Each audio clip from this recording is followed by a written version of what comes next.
अस्सलाम वालेकुम viewers, welcome to Sehat 24/7 और मैं हूं आपकी host doctor Anush Masood. I hope आप बहुत अच्छे होंगे, बहुत सेहतमंद होंगे और हर हफ्ते हम जो भी डिस्कस करते हैं और आपको जो भी एडवाइस करते हैं आप उस पर अमल कर रहे होंगे। वैसे यूजुअली हम ये सोचते हैं कि शायद हमारी बॉडी जो है वो हमारे माइंड को कंट्रोल करती है। हम लोग ऐसा ही एज्यूम करते हैं, हमारी ऐसी ही सोच होती है, लेकिन इनफैक्ट होता क्या है?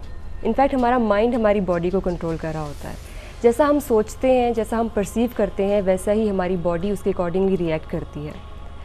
आपका अगर मूड अच्छा नहीं है तो आपको अपने सराउंडिंग में हर चीज़ बुरी लग रही होती है।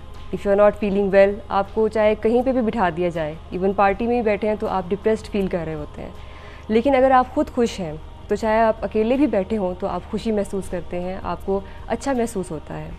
इसी तरह हमारे ऊपर अपनी एनवायरनमेंट का भी असर होता है। अगर मौसम ख़राब है तो हमारा मूड ऑफ हो जाता है, अगर मौसम अच्छा है तो हम अच्छा फ़ील करते हैं और ये कहते हैं कि जी आज मेरा मूड बहुत अच्छा है बिकॉज़ मौसम बहुत अच्छा है। तो इस तरह हमारा और हमारी एनवायरनमेंट का, हमारी बॉडी और एनवायरनमेंट के बीच में भी एनर्जी एक्सचेंज चलता रहता है। वो हम पर इफ़ेक्ट करती है और हमारा भी उसके ऊपर हमारा अगर मूड अच्छा है तो हम एनवायरनमेंट को भी अच्छा परसीव करते हैं।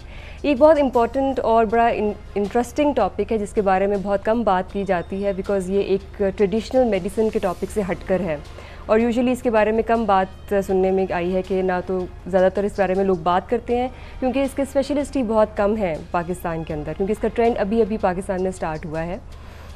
तो इसके बारे में बात करने के लिए आज हमने एक specialist mind and body healer को अपने प्रोग्राम में दावत दी है जिनका नाम है डॉक्टर फैसल रहमान।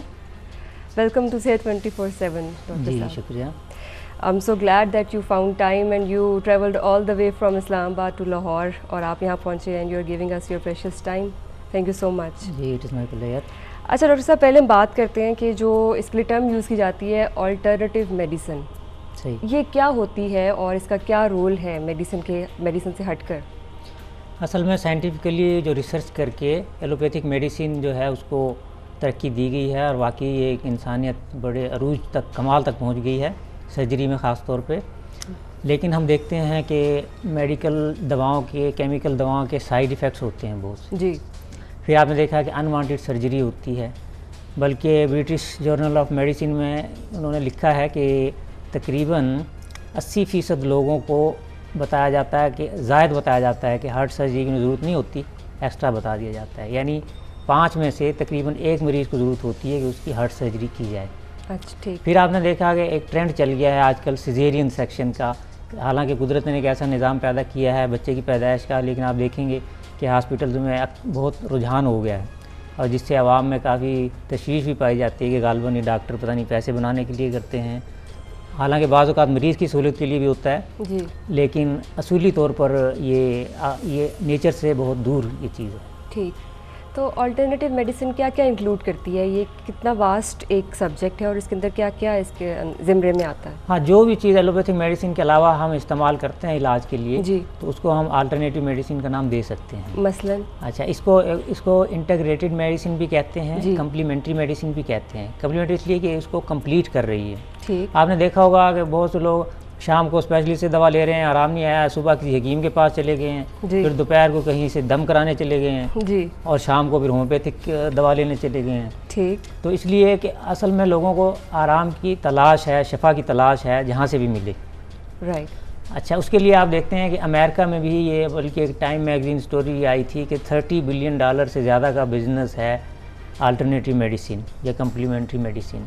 इसमें आम होम्योपैथी से लेकर हर्बल मेडिसिन, मैग्नेटोथेरेपी, अच्छा, reiki, hypnotherapy, yoga therapy, colour therapy, even जो इसमें है मसाज, एरोमाथेरेपी और आर्ट थेरेपी है, डांस थेरेपी है, म्यूजिक थेरेपी है। एक्यूपंक्चर भी इसी में आता है? एक्यूपंक्चर भी इसी में आता है। एक्यूप्रेशर इसी में आता है। एक्यूप्रेशर, योगा भी इसी में आएगा? योगा इसी में आ रहा है। बल्कि एक्यूपंक्चर के मैं आपको बताता चलूँ कि पहले उसमें नीडल लगाई जाती थी जी। तो आजकल इलेक्ट्रो एक्यूपंक्चर आ गया है, तो आपको नीडल नहीं लगानी पड़ती, एक प्रोब होती है इलेक्ट्रॉनिक जी, तो उससे इजीली वो स्टिमुलेट किए जाते हैं जो एनर्जी पॉइंट्स होते हैं। ठीक है, अभी इस बारे में फिर हम थोड़ा बिट बाय बिट डिस्कस करते हैं। अच्छा, रीकी की आपने बात की, व्हाट इज़ रीकी?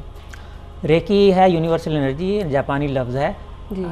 चाइनीज़ इसको ची बोलते हैं एनर्जी को, तो जापानी की बोलते हैं। ठीक। तो इंसानी जिस्म में 6 वोल्ट्स ऑफ इलेक्ट्रिसिटी होती है, आपके जिस्म में 6 वोल्ट बिजली होती है, थोड़ा सा मैग्नेटिज्म है। ठीक। और ये मिलके आपका ऑरा बनाता है आपके जिस्म में और जिस्म के कई मीटर दूर तक। अच्छा। इसको इलेक्ट्रोमैग्नेटिक फील्ड कहते हैं या ऑरा। और जब तक आप ज़िंदा रहते हैं आपके साथ होता है, उसके बाद ये आपका साथ छोड़ जाता है। ठीक है। और ये आपके जिस्म को, आपकी नफ्सियात को और आपकी हेल्थ को कंट्रोल कर रहा होता है। अच्छा। इसके अलावा आपने शायद सुना हो कि एक इंडियन वर्ड है वैसे चक्रास, 7 चक्रास होते हैं। जी जी। मेजर चक्रास, वैसे तो माइनर चक्रास भी हैं मुख्तलिफ जगहों पे। और इसी तरह हमारे 6 होते हैं शायद ये।